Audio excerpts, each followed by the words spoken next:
자, 여러분 안녕하세요. 오늘의 외래어 18번째 시간에는 프랑스에서 만든 빵으로 알려져 있죠. 발음도 비슷합니다. 크루아상에 대해서 알아보겠습니다. 이렇게 생긴 빵, 과연 이 크루아상 무슨 뜻을 가지고 있을까요? 크루아상을 우리나라의 표준국어 대사전에 살펴보면 이렇게 되어 있습니다.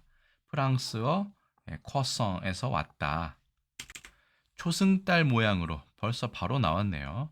오늘의 핵심 단어는 바로 이 초승달입니다. 초승달 모양으로 만든 작은 빵이다. 버터를 듬뿍 넣고 살짝 구운 것이다. 그러면서 프랑스어에서 왔다라고 분명히 표기를 하고 있습니다. 그러면 프랑스어의 이 croissant이라는 이 표현이 초승달이라는 뜻일까요? 일단은 이 크루아상이라는 표현을 영어 사전에서 찾아보기로 했습니다. 그랬더니 이렇게 되어 있습니다. 아침 식사 때 주로 먹는 작고 달콤한 곡선 모양의 롤빵. 그래서 따로 어떤 그 초승달이다 이런 모양은 옥스퍼드 사전에 나와 있지 않았습니다. 다만 발음은 영국식 발음과 미국식 발음이 살짝 달랐는데요. 영국식 발음은 프랑스어 원어를 좀 가까운 발음으로 croissant이라고 발음을 했고요. 미국에서는 croissant라고 발음을 하고 croissant라고 발음하는 경우도 있는 것 같습니다.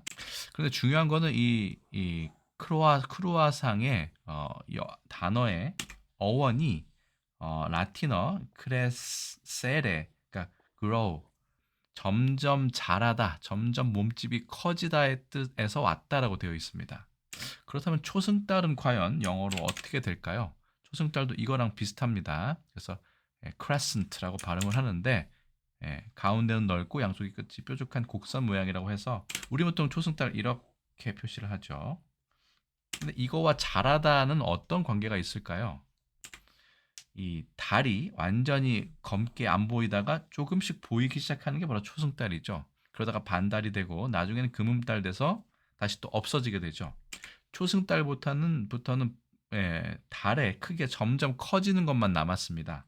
그래서 사실은 크레센트는 초승달도 되고 금음달도 됩니다만 어쨌든 우린 초승달이라고 번역을 하겠습니다.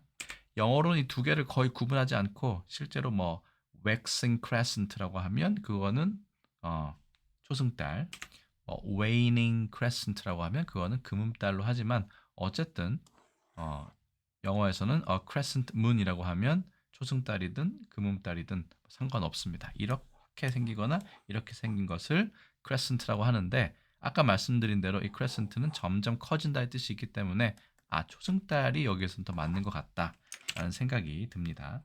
그럼 이게 점점 커지다의 뜻을 가지고 있는 다른 단어는 없을까요? 음악 용어긴 하지만 크레센도가 있습니다. 크레센도라고 하는 것은 이탈리아에서 유래했고 음악이 연주되거나 노래되는 소리가 점진적으로 지속적으로 커지는 것을 이야기합니다. 여러분 아시다시피 이렇게 된 게 크레센도이고요. 반대로 점점 작아지는 건 데크레센도 혹은 디미누엔도라고 얘기를 하죠. 아마 예전에 음악 시간에 들어보셨을 것 같습니다. 점점 더 grow, 커지다의 뜻이 있기 때문에 초승달과 크레센도와 크로아상은 서로 매우 밀접한 관계를 가지고 있다라는 것을 알 수 있습니다. 당연히 이 크로아상의 영어는 croissant 혹은 croissant 정도로 뭐 영국이든 미국이든 발음을 하고요. 중요한 건 우리가 왜 이 크루아상이라는 이 표준어를 놔두고 크로아상이라고 발음하는지가 개인적으로 궁금했습니다. 일본어 발음을 보면 그 궁금증이 어느 정도 해소가 됩니다. 크로와상 이렇게 되어 있네요.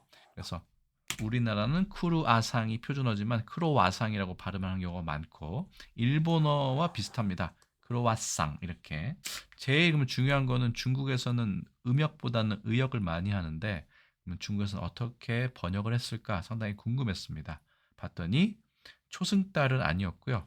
양지ao 그러니까 양뿔 빵의 뜻의 양지ao 미엔바오라고 번역을 했습니다. 물론 최근에는 이렇게 의역을 하는 것도 있지만 음역, 그러니까 소리를 따라해서 번역을 하는 경우가 있는데 그게 바로 타이완 등지에서 많이 사용하는 크송입니다. 크로아상의 프랑스어 발음 혹은 영국식 발음이 크송인 걸 보면 크송이라는 발음은 크루아상의 음역임이 거의 확실합니다. 그래서 중국에서는 양자오미엔바오 의역을 주로 쓰지만 최근에는 이 음역도 동시에 혼용하고 있다 정도로 볼 수 있겠습니다. 사실은 프랑스어 어원을 가진 빵의 이름은 상당히 많이 있습니다. 제가 프랑스어 전공도 아니고 단순히 조사만 한 것만 말씀을 드리자면 크루아상 같은 경우는 초승달에서 왔다고 말씀드렸죠. 점점 커지는 초승달. 이 바게트 같은 경우는 여러분 혹시 어디에서 그 어원이 있는지 알고 계십니까? 이거는 바게트는 프랑스어로 지팡이를 뜻한다고 합니다. 몽둥이, 지팡이 뭐 비슷한 거, 막대 이런 거이기 때문에 이렇게 그렇죠? 막대기처럼 생긴 빵을 바게트라고 얘기를 하고요.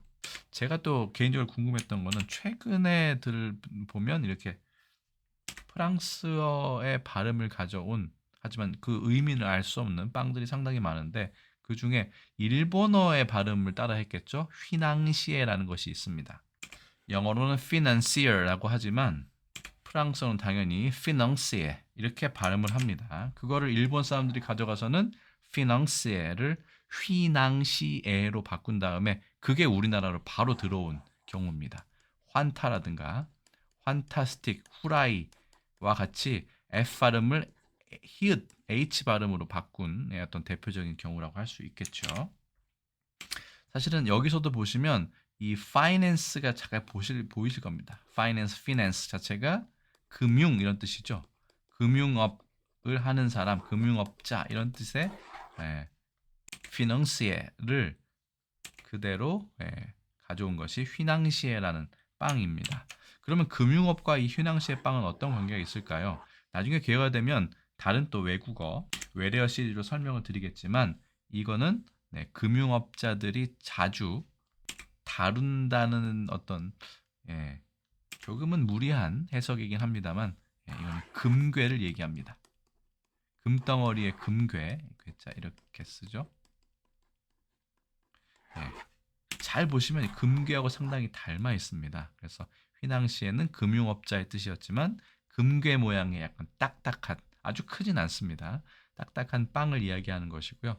바게트는 아까 말씀드린 대로 몽둥이 아니면 스틱, 지팡이 등을 나타내는 프랑스 바게트에서 왔고 크워성은 아까 말씀드린 대로 초승달 혹은 점점 커진다의 뜻의 이 크워성에서 가지고 온 발음이다라는 말씀을 드렸습니다.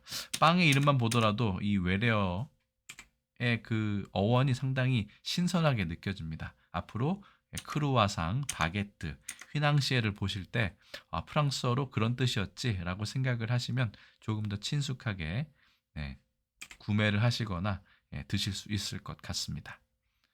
그래서 오늘의 외래어 18번째 시간에는요. 프랑스 빵 중에 하나인 크루아상에 대해서 알아보았고 거기에 관련된 여러 가지 영어 표현이라든가 아니면 기타 빵의 이름에 대해서도 알아보았습니다. 오늘 컨텐츠 어떻게 유용하셨는지 궁금합니다. 여러분들의 의견 댓글로 알려주시고요. 저는 또 다음에 다른 컨텐츠에서 다시 인사드리겠습니다. 여러분 안녕히 계세요.